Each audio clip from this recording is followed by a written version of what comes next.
14th, 2025. You're watching DeProgram with Ted Rall and John Kiriakou. Good morning, John. How are you? Everybody. Morning, Ted. Doing well, thanks. How are you? Good. For everybody who's wondering about today's topic, I promise you it is a little silly, the thumbnail, but it is based on actual science. They've tracked Hitler's DNA, and they found out stuff about his genetic coding, and he really had a interesting mutation we'll talk about. A little bit of business to take care of. First of all, this is the last official day of Robbie-lessness. Our producer, Robbie West, thanks to you guys, will be back here on the show. He'll be joining us in a little bit, and he'll be here starting as of the very beginning of the show, starting on Monday. This is like the transitional day. But thanks to you guys. Please like, follow, and share the show. Please watch us on Rumble. Robbie will come on and explain why next week, again, for people who are just joining us. Lots to talk about today. We've got censorship scandals at two major universities, Texas A&M and Indiana University, where basically quote-unquote woke professors are being cracked down upon by university administration. John Fetterman took a fall. His health is not good. We'll talk about that. And John, I know you're going to have thoughts about this DOJ memo that is being used by the White House in order to justify the attacks against alleged narco-terrorists in the Southern Caribbean and the Eastern Atlantic Ocean. And of course, there's little Adolf and his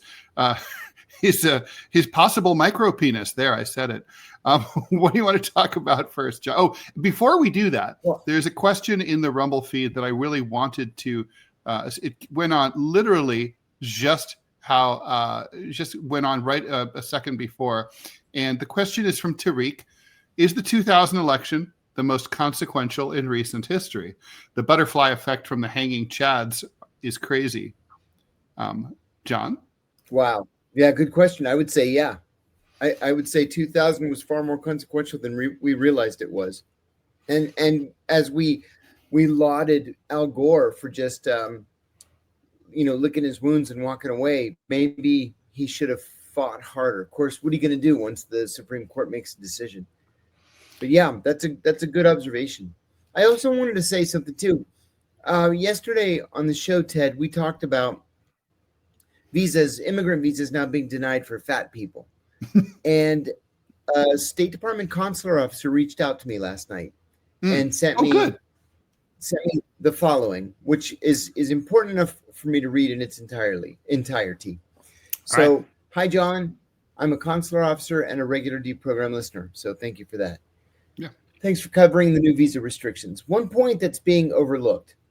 The recent immigrant visa change isn't really about denying obese applicants. That's media simplification. It's fundamentally about excluding poorer applicants under expanded, quote, public charge considerations. We're now required to assess whether an applicant is likely at any point in their life to rely on government cash assistance or long-term publicly funded care. This pushes us to deny types of immigrant visas that historically have been approved at roughly 90%. The administration's goal of the new policy is to get us to say no more without changing the underlying law. That's important. Under the new guidance, for example, a rich, obese Saudi applicant can readily show that they won't become a public charge. A Ghanaian math teacher with high blood pressure who wins the diversity visa lottery may no longer meet the threshold, even if otherwise eligible. Keep up the good work. Loyal listener. So thank you very much for clarifying that. It's very important. And he or she is correct that the media are oversimplifying this issue. So appreciate being set straight. Never see that before. That's really a good explanation here. Yeah, I mean, we've literally, John, thank you for that. We just reported a little bit of news here. And, obviously all countries are concerned about your ability to support yourself when you apply to not necessarily be a tourist, but when you come to work or whatever, especially if you're planning to stay for a long time. They always want to know. I mean, I know people who've moved to Canada and they had to prove that they had financial assets and all. So this does seem to be like a roundabout way, no pun intended, of doing that. John, what do you want to talk about first? What do I want to talk about? I'd like to talk about the absolutely awful John Fetterman. Let's do it. So he made a joke. John Fetterman was walking down the street yesterday in Braddock, Pennsylvania, where he used to be the mayor. He's from Braddock. It's a dead steel town outside of Pittsburgh. He's going for a walk. He experienced atrial fibrillation, which he has had in the past. He has a pacemaker, and he momentarily blacked out. When he blacked out, he fell down. He landed on his face, and he said on Twitter, "You thought my face was ugly before. You should see it now." Or someone said on Twitter for under his name, maybe more accurately. Yeah, probably. That's probably the likelihood. And so Ted's question at the beginning of this segment was not rhetorical. Is Fetterman going to resign? He's clearly not fit to be a senator. And I don't mean just physically. I mean, temperamentally, the man's not fit to do the job. There's no indication he's gonna resign. His term takes him to 2028, but he's currently hospitalized in Pennsylvania, and claims to be fine. We'll see. Mental stroke and heart attack and atrial fibrillation, and this guy doesn't belong in the Senate. He belongs in a nursing home. Everything that you're saying is 100% true. And it's hard for me. I'm actually pretty good at teasing out usually my antipathy for someone's politics from just the human connection here. But I think even if we set aside, even if we didn't know anything about his health, right? If we are his employers, and we are his employers, this is a guy who doesn't really show up to work very often. He misses a lot of votes. He doesn't ever meet with constituents, according to the reporting in the New York Times. He can't keep staff. His marriage appears to have blown up because of his change in temperament. Whatever's going on with him, in terms of his physiology, appears to be affecting even his political stances. Like he suddenly pivoted to becoming a rabid, sort of anti-Palestinian, pro-Zionist. And it appears to have some kind of link, according to his wife, to what's going on with his, mental health. If I would say put him on, full pay, but let him stay home. And the people of Pennsylvania need a full-time senator.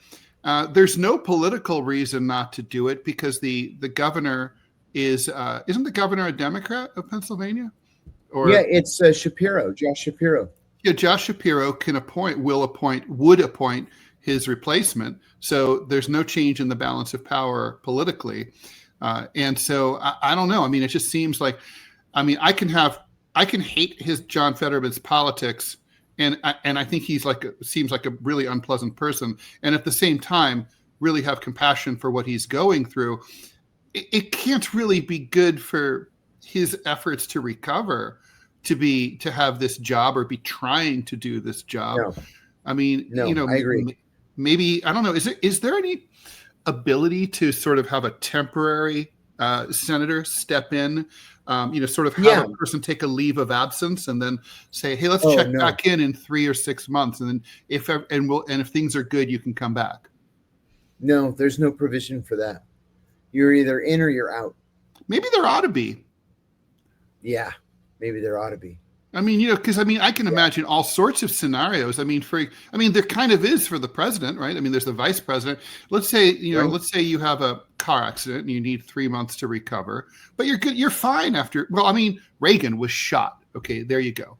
And, he stayed president. That was in his first year in office, and he remained president and finished out his term. And obviously we won't talk about his mental state the last year or two, but certainly he was able to do the job after that. U.S. Senator And for that matter, I would say a member of the House of Representatives should also have there should be some kind of provision for that. There should, and there isn't. Now, what happens more often than not when a senator resigns? A more or less temporary senator is named in his or her place, and a special election is called. The special election is usually the next national election. So if let's say Fetterman were to resign today, a senator would be appointed by the governor in his place. The special election would be held in November of 26 to fill the term until November of 28. And then there'd be an election for a full term.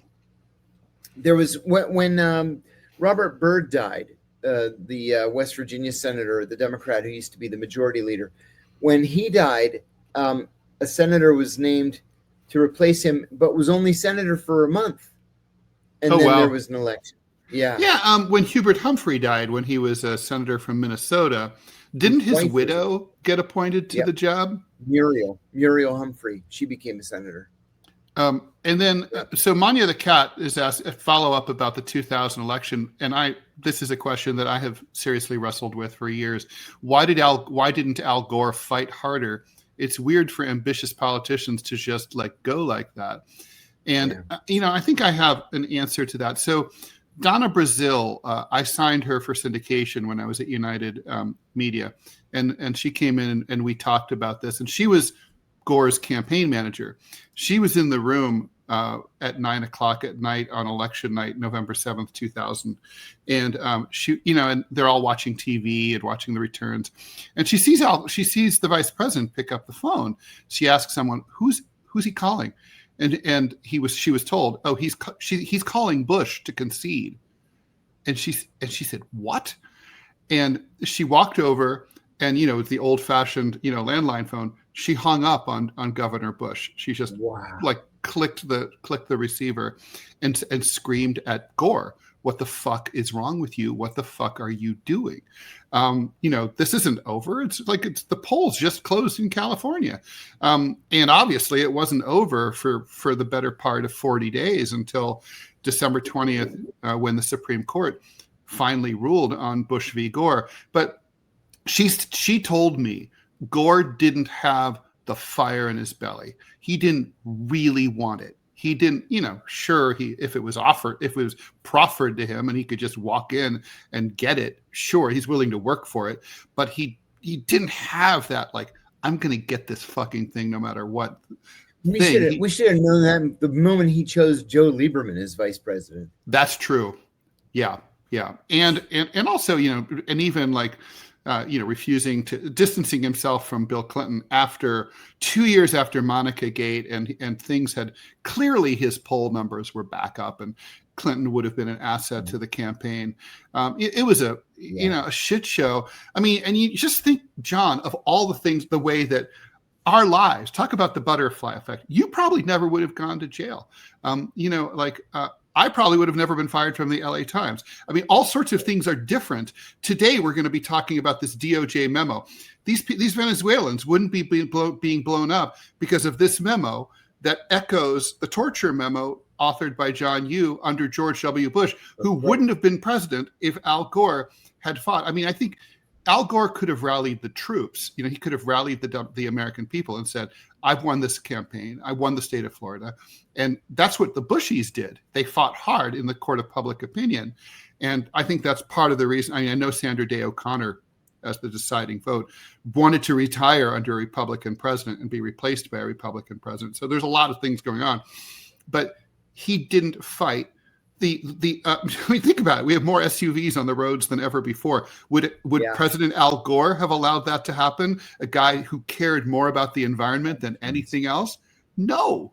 I mean, the world is in a much worse. We're not at the COP conference right now. That wouldn't be true if Al Gore had been president. There's a million things that would have been we would never have invaded Iraq.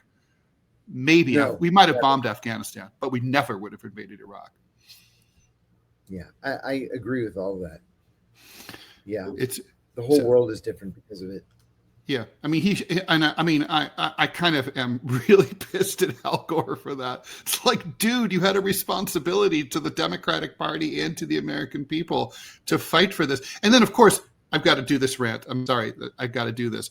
It really always bugged me that the people around him were so stupid. You know, when he filed Bush v. Gore, he asked for a recount only in the Democratic counties in Florida. Okay, idiot.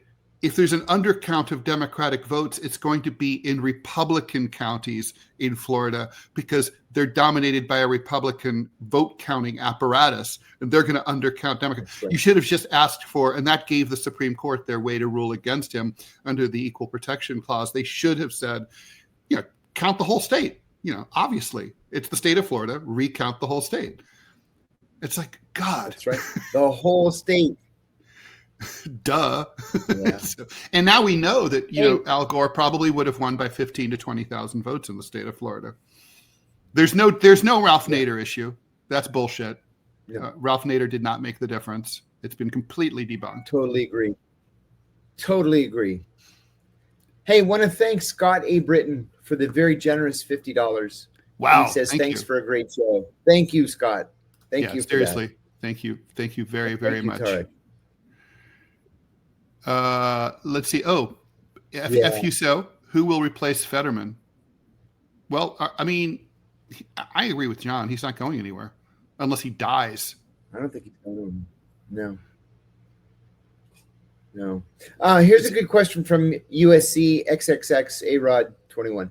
To be fair, would we still say that Fetterman was unfit if he fell in line and voted along party lines? I think if he didn't go against the grain with the Democratic Party, this story gets no play. There might be something to that. I think at the end of the day, it would be the Republicans complaining that he's unfit.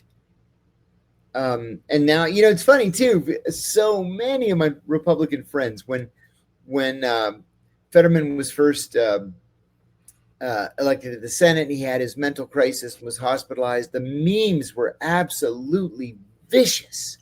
Yeah. And then he started voting down the line, pro-Israel, supporting, you know, the Republican position on so many of these international issues and international economic issues, and the Republicans went silent. And then it was the Democrats who started criticizing him. I think that he's going to be criticized either way, one way or the other, whether it's from the right or from the left. I've been grossly disappointed in the guy's voting habits. And this is not why he was. I'm sorry. I don't think the people, look, you're Pennsylvanian. I don't think the people who voted for him voted for this. Yeah, I agree. I mean, Dr. Oz has to be throwing shit at the TV every morning. Yeah, that's right. Like that fucker's has my job.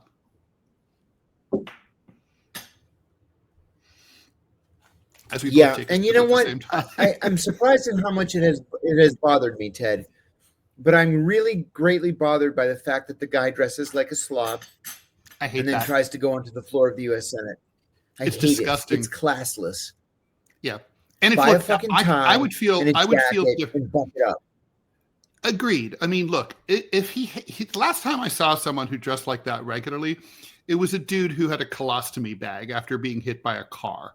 Okay. But even so, and he doesn't have a colostomy bag. And if he did have a colostomy bag, he could just wear loose fitting clothes. Right. I mean, if he had open collar shirt, okay, I could live with that. No tie.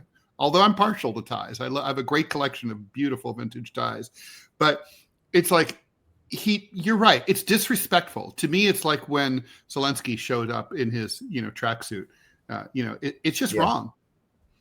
Yeah, it's wrong. I agree. Yeah, I know it's surprising, right? We're small C conservative that way, but yeah. Yep. Yes, John is from Pennsylvania, Western Pennsylvania. That is correct. Answering James Turner's question. Let's see. I would have preferred Dr. Oz. He has all the I mean, look, Dr. Oz was running as a conservative. It turns out there were two conservatives running for that office. So yeah, There were. And, Tarek asks a good question here too, Ted. Is there no dress code for Capitol Hill, the second most consequential building in the world? There actually is quite a clear dress code. Yeah. In the House, men have to wear a jacket and a tie. Women have to wear a dress. Mm-hmm. In the Senate, they had the same rules, and they changed them. Schumer changed them just for Fetterman. It's ridiculous.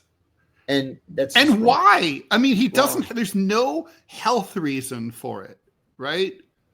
It's just like, no, I'm a big lumbering oaf, and this is how I like to dress. Even when Biden was campaigning in Pennsylvania, there's Biden at the podium. There's Josh Shapiro with a suit and tie behind him, and Fetterman behind him over the other shoulder, and he's wearing a friggin' hoodie and shorts, gym shorts. It's just and the thing awful. is, I mean, I really have to put this in its proper cartoonist perspective, because that's my job. He doesn't even wear like a good tracksuit. He doesn't look like Al Sharpton in the 80s or like Run DMC. No. I mean, this is like literally. No, Al Sharpton. That was a uniform for him. Sorry, go ahead. Yeah, it was like, it's like, so like exactly. This is literally the lowest level clothes you can wear and still be technically considered to be not naked. Right. You can dress that way and not be arrested outdoors. That's right. Moral M, thank you for the $10. Says, John, saw your latest interview on the whistleblowers on big food and big pharma. If you ever wanted to dig deeper, you should talk to Brigham Bueller from Ways to Well about the medical devices scam in ORs. We reached out to Brigham Bueller actually, and are trying to get him scheduled. So thanks for that, Morrow. That's a great idea. That would be a good interview. Yeah, thank you. All right, what should we move on? Lots to talk about. I'm just not getting it. I'm just waiting to see in Pennsylvania who steps up to run against him. A friend of mine says that he believes Fetterman's going to have some Democratic primary opposition, and it might be somebody strong. Let's hope so. I don't know who that could be. I mean, Pennsylvania has a deep bench, so state auditor. A lot of people we may not have heard of here nationally, but certainly, yeah. Should we talk about this DOJ memo? I'm kind of dying to. This is bad news. Very bad news. So for people who missed this, go ahead, John. Go ahead. No. There's a delay. That's why it's. That's why we're kind of stepping on each other here. So the Department of Justice. So basically, when the president wants to kill people in a situation like this, off the coast of Venezuela and Colombia, it needs to be justified by an internal Department of Justice memo. The last time this happened was during the drone wars when and John Yoo and during the global war on terror, John Yoo, who was he assistant attorney general or no, he was director of the Office of Legal Counsel. Okay, so he's kind of the president's lawyer, but not his private lawyer. And he drafted that infamous torture memo, basically justifying all the the stuff that you exposed, John. And that that memo was. I mean, John Yoo he's on Fox all the time. He's considered like an eminence grise of the legal profession instead of sitting in a prison cell in The Hague where he belongs. And so now this is the same sort of thing. There's this 40-page memo that basically accepts at face value these very patently untrue arguments made by the administration that state that we are in a state of war effectively against these cartels, and that these cartels need to be stopped by any means necessary. Also, in addition, that the countries down there, like Colombia, have need our help to fight the cartels and so therefore, as we have an obligation to help our allies, and that effectively we're already engaged in combat. None of these things are true. The countries down there do not want us there. They've explicitly In the case of Colombia, the president has called this murder of his nationals, and so anyway, it's very disturbing that the memo went so far, in terms of it's such, I hate to say it, tortured logic. It is tortured logic, and it's very dangerous because the premise on which the memo was drafted is false. The premise is that the president has irrefutable intelligence indicating that these are indeed drug transport boats, and no such evidence exists. There is no intelligence to indicate that they're drug trafficking boats.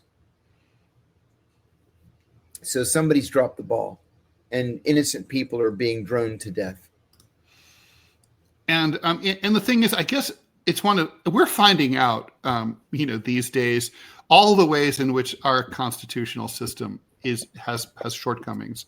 And this is one of them, right? Yeah. I mean, if the president wants to do something, even though obviously it's illegal or unconstitutional or both, you can just get some dumb lawyer to write a memo for you to give you legal cover.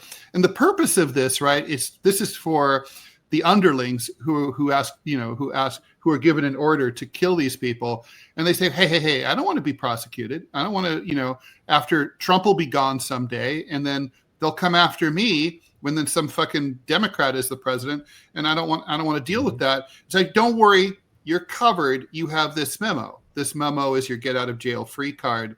If the shit ever hits the fan. That's really. That's what OLC does. And you can't do it. And the thing is, there's no workaround. There's no body to which, say, the widow of a Venezuelan fisherman who gets blown up can go and say, hey, that's wrong. And I need a higher ruling here. I need someone to say that memo is bullshit. And no, there isn't cover. There's just no way around it, right? I mean, that's it.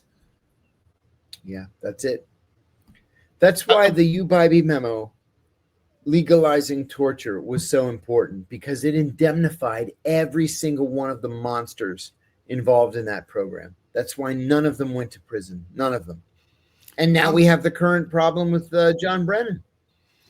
I mean, detail question. So very shortly after he took the oath of office, Obama went to Langley and sort of gave a speech where he effectively said, don't worry, bygones are bygones. And even though my policies may be a little different in some respects, although they weren't really, we won't prosecute anyone for stuff that they did under Bush. Why did he do that? Why did he feel the need to do that if they had the U memo?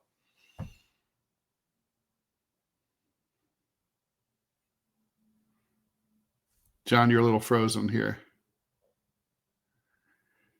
If you can hear me, John, you are frosified. Well, this seems like a good moment to bring in Robbie West, who's making his grand return. John, please refresh, and we will see you. Robbie West, thank you so much for... I'm back. He's back, just in time. Yep. We're waiting for John to defreeze. Welcome back. It's good to have you back. It's good to be back. You're a liberated man from... I am. After having... So, in a way, you owe a favor to the person who doxed you, because now you're liberated. That's very true. And I just want to give a true and heartfelt thank you to all the people who gave on Give, Send, Go to make this possible. Truly, I mean, and sincerely, I mean this. Thank you very much for all y'all support. Those of you who gave on Patreon, that type of thing. I mean, the easiest thing in the world, and I told this to John and to Ted both, the easiest thing in the world for them to have done to be to cut bait and let me just go. They didn't. And that's one part of it. The other part of it, though, is because of y'all, because without y'all, I can't pay my bills. And so truly, thank y'all. A lot of folks who gave, I read y'all's comments. A lot of y'all said y'all don't agree with me on much. You know what? The same is true. I don't agree with y'all on much either. But that's a good thing. Ooh, that's a strange echo there. Yep. That's off John's side. Okay. Yeah, that was me. Yeah, John, I think you're getting feedback, I think. Yeah, I know. I can hear it. You're like, I know what feedback is.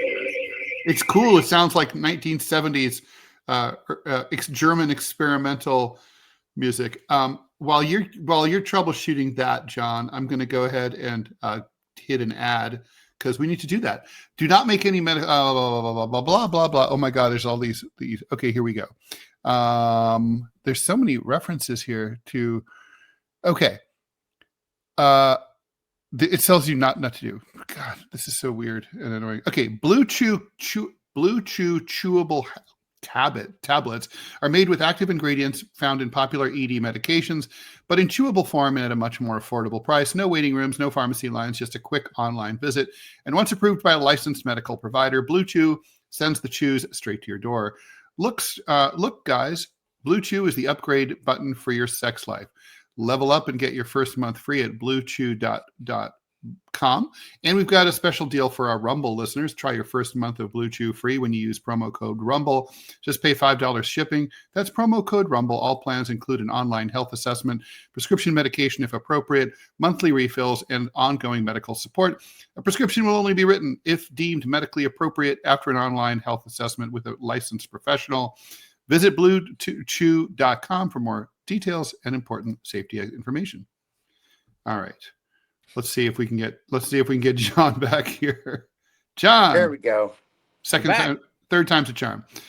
Okay. Okay. So do we have anything more to say about the torture memo? And Robbie, I'm kicking you back out. Okay. Bye, Robbie. Okay. No, the problem is with OLC, the Office of Legal Counsel. They can say anything they want, they can do anything they want, and they can decide that anything they want is legal, even when it's not, even when there's precedents to show that it's not legal. And, we end up in these situations like we did with torture, and now we're doing again with the bombing of these boats off the coast of Venezuela and Colombia. Now, another thing, as we were starting the show this morning, there was a breaking development on CNN saying that the president was in a meeting with the National Security Council right then at 9 o'clock Eastern, talking about his military options. The purpose of the meeting was to brief him on his military options in Venezuela. So this is not good. And there's a big aircraft carrier off the coast of Venezuela, or at least about to be there. We have to speculate. It's Friday. These things usually happen on a Friday or a Saturday. Yeah. Are we possibly going to see, I would say not a ground assault, not a Bay of Pigs, but are we going to see, an aerial bombarding campaign kind of Kosovo style over the weekend? I wouldn't be surprised.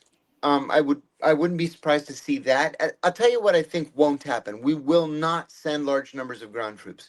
I could see us sending a small number of special forces to take the presidential palace, to take the TV and radio stations, and the main military and national security base. And then you want to just kind of shut down the major streets, the major intersections. Maybe you allow Maduro to fly off to Havana or something. Maybe you don't. You try to capture him, a la Manuel Noriega.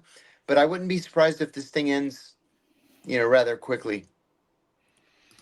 It's a little depressing, to be honest. It is. It's also, I don't think, will there ever have been a war with less, there's no lube here before the president slips it in. It's literally, there's been no effort, at least to give Dick Cheney and Donald Rumsfeld credit for lying to the American people over and over to try to justify it. Yeah. Trump doesn't even talk to the American people about this at all. I guess it's a political exercise. Can you effectively wage war without any popular forget popular consent, without popular knowledge? Yeah, that's right. I wouldn't do it. And his base does not want a foreign entanglement. The base is clear. It's America first. Yeah, there's been some interesting coverage lately about how the base is really restive, right? I'm always cynical about this. They're like, okay, so the base is pissed off about the aid to Argentina. They're pissed off about the president's obsession with foreign affairs. They're pissed off with the fact that prices have not come down, and that doesn't seem to be focused on affordability. But what are they going to do? They're not going to vote for. They're not going to vote for Gavin Newsom, right? I mean, No. It's not going to change anything in a two-party system. The Republicans have the same calculus the Democrats have. You're stuck. You have to vote for us, or not. They just won't vote at all. Yeah, I think that's right. That's what we're looking at. Apathy is when you're one of two parties is always your enemy here. So I like Godna brings up this point. This is going to be a green light for China to take Taiwan. Is it? I don't think the Chinese want to take Taiwan by force. No, I agree. I really don't. I don't think they're interested. I think that they really believe that eventually Taiwan is going to join peaceably. I think they have every reason to believe that. Yeah, I really believe that's the case. They have a friendly government in Taipei to deal with. They've had long-standing, they have a lot of economic and tourist exchange between the two countries. Last time I went to China and I flew into Beijing airport, there was a friend of mine who could read it, said there was a big banner when you arrived in arrivals that said, "Welcome to our Taiwanese brothers, to the People's Republic of China, welcome home." So, Wow. it's not an enemy. It's not an enemy situation. The Chinese just figure, it's a cliche for a reason. They take the long view. They're like, we'll get it later. We'll get it, Wow. Let's see. Manya the cat. Thank you, Robbie, for putting this up. Trump is probably going to get overconfident, thinking he can overthrow Venezuela in days, and U.S. gets stuck in yet another years-long conflict. This has happened over and over again. Yeah, I could easily see that happening. I can see that. It's never, ever as easy as we think it's going to be. Never. Except maybe the Gulf War. Yeah, that was, although Highway of Death, not so easy on them. Well, no, not on them, but that's my point. Yeah. Well, Powell was right. Overwhelming force, flood the zone, plan for the aftermath. You break it, you own it. He was right. Mm-hmm. He was a weasel in many other respects, but yeah. Shall we, before we get to the controversies in academia, which I think, are worth teasing out. And plus, if you're just joining us, thanks for joining us. Please like, follow, and share the show. And Robbie's back, and Robbie's funded for the month of November, thanks to you guys. But we are fully funded back on YouTube, and we are doing well on Rumble. And John, you just went faded to black. So if you hear me, Robbie, no, I hear Robbie sent me a message, but while I'm on the phone to read a message, you have to go to black. Oh, okay. All right. Interesting. Bummer. Let's see. Question for you, John, from Enzo. Don't mean to derail the conversation, but I'm waiting with bated breath to hear your thoughts on Giuliani receiving his pardon and what his $2 million payment equivalent might be to Donald Trump. Oh boy, oh boy. This can you do you want to punt on this one? Yeah, and I'll explain why. I've applied for a presidential pardon. I have spoken to literally everybody in the president's orbit. And I'm close, man. I'm that close. To the point where I'm going to actually meet with two of them next week. Wow. And so I think I probably should punt that one. All right. Well, let's just punt that. I want to elucidate one thing. It's just to clarify. I think the pardon for Giuliani is largely, isn't it basically more symbolic and ceremonial than anything else, because he's facing state charges. Right. So the pardon's not really going to do him lots of good, except right. His lawyer can go to the state court and go to the judge and say, listen, he's been pardoned for this federally, please take that into consideration. And apparently sometimes they do. Yeah. it's not a get out of jail free card by any means. And if the judge has any animus for Giuliani, then that'll be that. Yeah, let's move on. Let's talk about Hitler, and then we'll get to the academia stuff, because the Hitler thing is super interesting. So this researcher basically bought at this. Here's the chain of evidence. So Hitler blew his brains out while sitting on a sofa in a bunker under Berlin, under what is currently a parking lot. I don't know what it is with all these dead despots found under parking lots, but he killed himself in the bunker in 1945, April 30th. Mm-hmm. And obviously when you do that, it makes one hell of a mess. And so the sofa was soaked with his blood, and a lot of Allied troops traipsed in and out of there. One of them, I believe a staff sergeant, carefully removed a piece of cloth, and it stayed with Hitler's blood on it, and it stayed in his family for many years until about 15 years ago.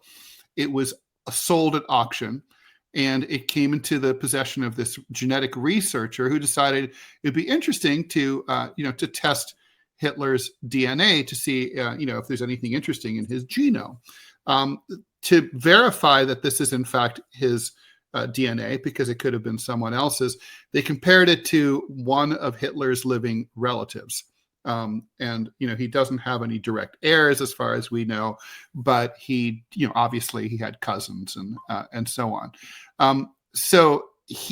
It turns out that this is, by the way, not been, I'll caution, this hasn't been peer reviewed, but it seems pretty likely this is true, that he has this mutation called PROC2, which is linked to something called Kallmann syndrome, which is delayed puberty. I'm not really clear on how delayed you're talking about.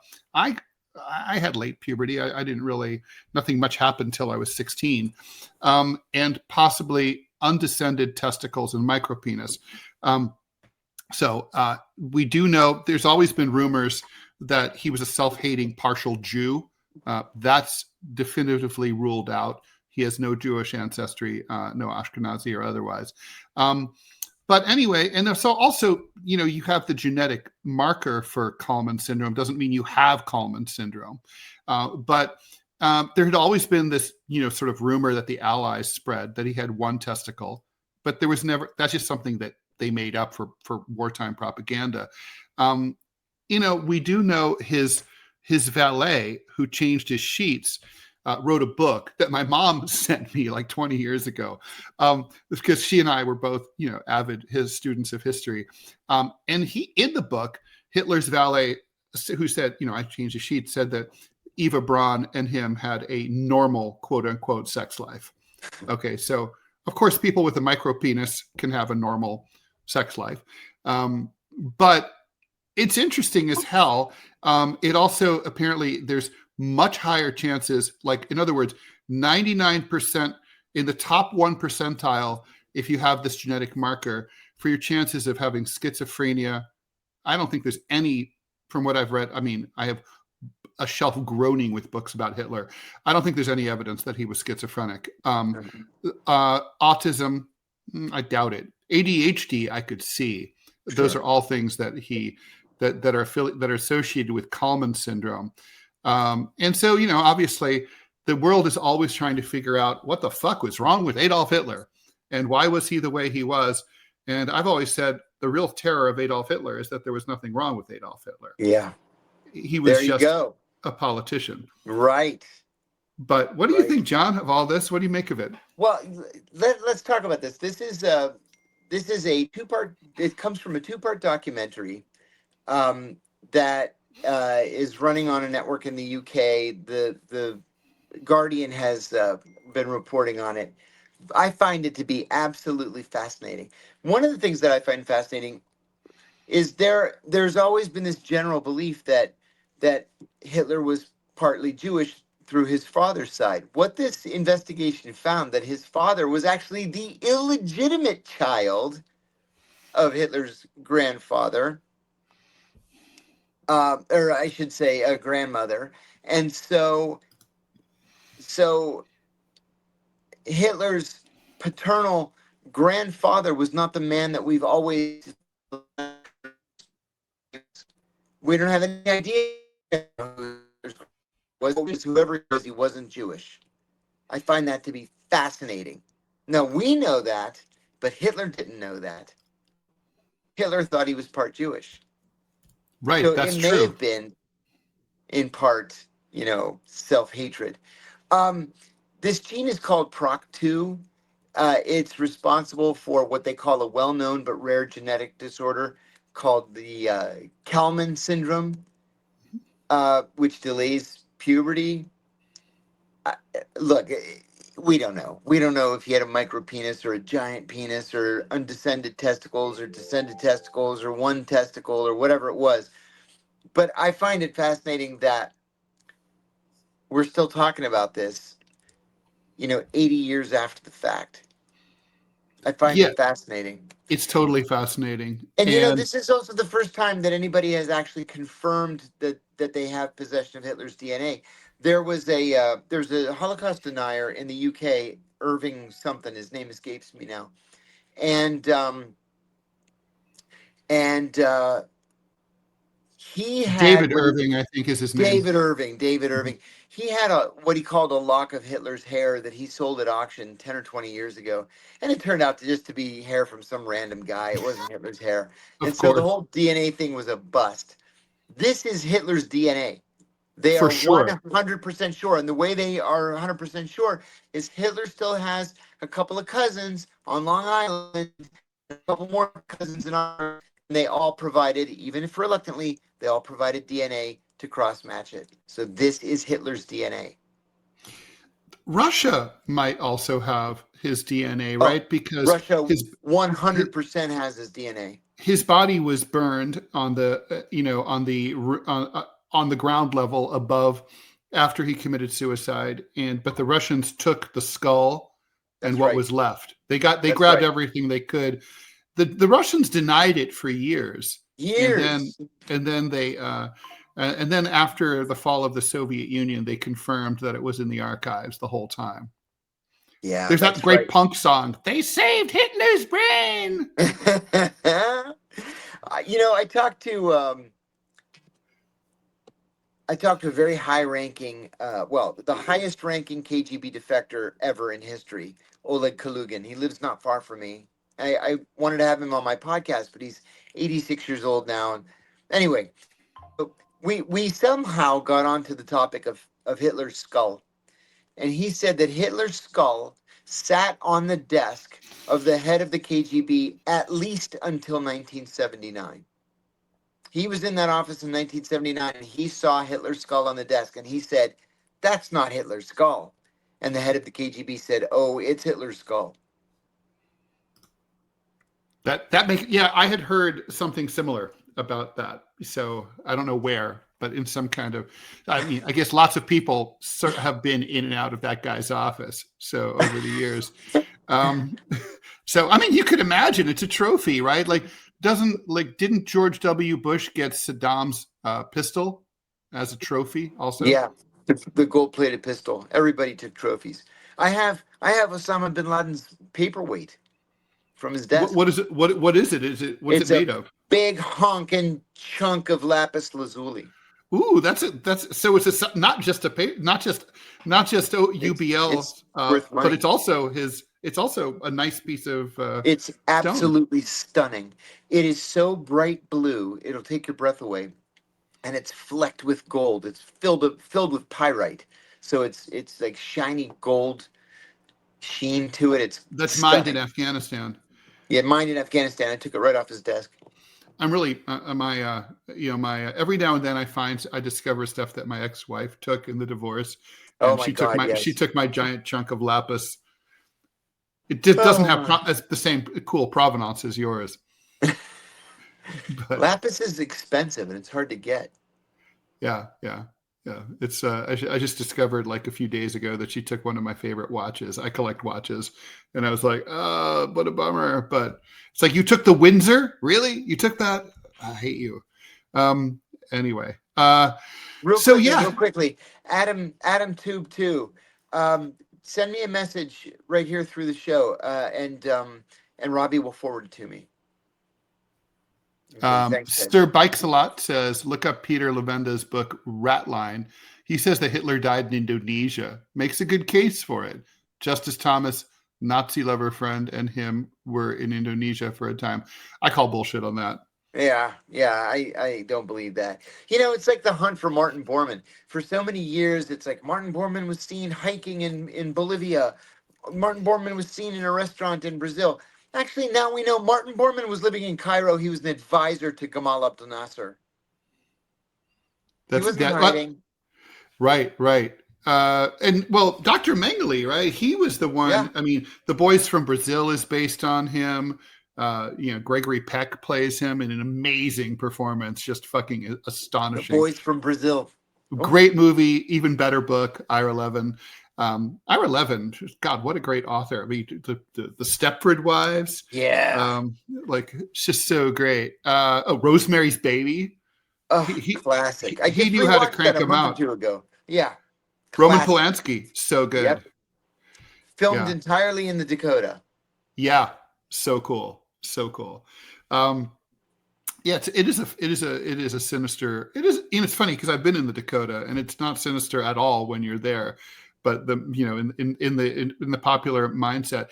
So, I mean, I guess the thing is, do we want to? I mean, there is a risk that if it turns out that like we were able to prove that Hitler, let's say, had ADHD, that then people might start to say, look, you have the same thing Hitler did and whatever. I mean, Hitler did have some of the traits, though, that I associate with my friends who have ADHD. Like, he liked to sleep late and stay up late. He kind of had this, always had this, bohemian lifestyle. He loved to just pratter on and talk and he loved the sound of his own voice, like in private. And to the point where his secretaries would be bored to death. like Greta, oh no, this is so it is terrible. He does not stop. Oh my God. Yeah, well, you know what, Ted? Let's talk about this just for a second. The bigger picture here. So we find out that he had ADHD. We find out that he had this Cramer's syndrome, whatever it's called. Or we find out he had a micro penis. So what? Who cares? As far as we know, Adolf Hitler never killed anyone. Maybe his cousin, right? Who he was supposedly interested in sexually. Yeah, in love with, yes. Maybe. Probably not, right? Mm-hmm. So the thing is, Adolf Hitler, what's interesting about Hitler is what he got other people to do. And, and how he convinced them and how he propagandized them and spread his message. Yeah. It's not about I think the danger is when we view someone like that as a monster. And then it's it exonerates the people of Germany or the human race in general who doesn't deserve to be exonerated. Right. Yeah, agreed. Couple of comments that we should get to the academic thing. Love you guys. Thanks, Nagla. Any thoughts on Egypt and the current regime? It's a good question. It's a good question.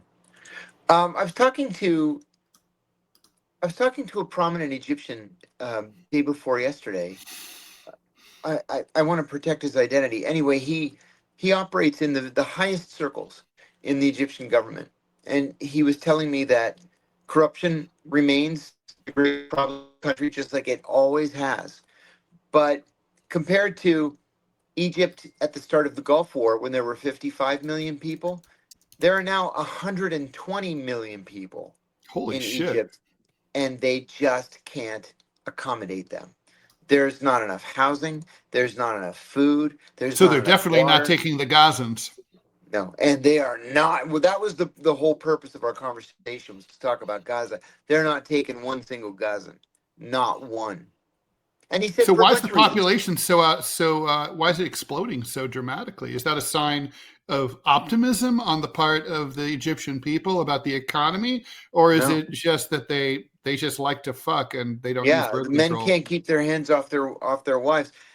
I saw a meme the other day on Facebook. This woman was pregnant, and another woman says to her, "Oh my gosh, you're pregnant again?" And the pregnant woman says, "Yeah, it's my fifth one. There must be something in the air."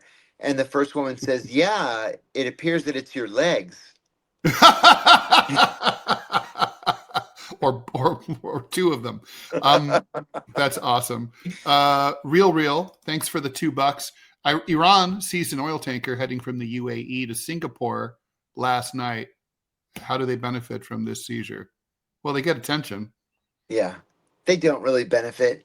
And what happens, this happens every few months. The company that flags the vessel will eventually pay a fine, and then the Iranians will just let it go. Sometimes they steal the cargo, sometimes they don't. So But it's just a shakedown. Yeah. Well, let's talk about these two cases, and I think it's worth talking about, even if just for a few minutes that remain. So Texas A&M and Indiana University are both cracking down in sort of different ways on liberal professors. Texas A&M votes is prohibiting. This one's the more worrisome one to me. They have a policy against advocating race or gender ideology without the specific approval of the president of the university. The problem there is I don't like rules that are hard to follow or understand. And Yes. And if you're a professor, it's hard to say, how, like, what exactly is race or gender ideology, even what it means, much less what advocating it would mean. That's a problem. I mean, that seems really a little bit Stalin-like, right? Like, you should just know what Comrade Stalin would want you to do or not do, or say or not say. It seems like it would be hard to function in that academic environment. Yeah. Yeah, I have to agree. There's no agreed upon definition, but any definition I think is dangerous. I really do. Same thing with Indiana. Indiana has this like new, this professor, Jessica Adams, she's been suspended. She'll probably be fired because one of her students contacted a senator from Indiana, Jim Banks, to complain. One student who was made uncomfortable. So this is like basically right-wing snowflake. She showed a graphic that showed MAGA as one of several forms of covert white supremacy ideologies. Even if we just stipulate that that's wrong and that's, she shouldn't have done that. I mean, academic freedom has to allow you do and say things that are wrong and that you shouldn't do, right? That's right. That's right. And without that academic freedom, we're not going to have people like Noam Chomsky or Cornel West or, whoever the comparable right-wing professors are. Universities should be places where we have what is truly the free exchange of ideas, whether it's from the left, from the right, from the center. It makes no difference to me. I had professors from all over the ideological spectrum, and they didn't teach me to believe what they believe. They taught me how to think critically on my own. And that's really what going to college is all about. That's beautiful. That's exactly the way I see it too. John, I mean, honestly, I don't know about you, but if I were approached to teach at a college or university, unless I were granted tenure right out the gate, I don't think I could really do it because of both security. The left and the right censoring you. It's happened to a friend of mine at University of Michigan at Ann Arbor, who was and she went through hell over some woke bullshit as a professor, and she's a big liberal, but it's a toxic environment on America's colleges and universities. Yeah, that's right.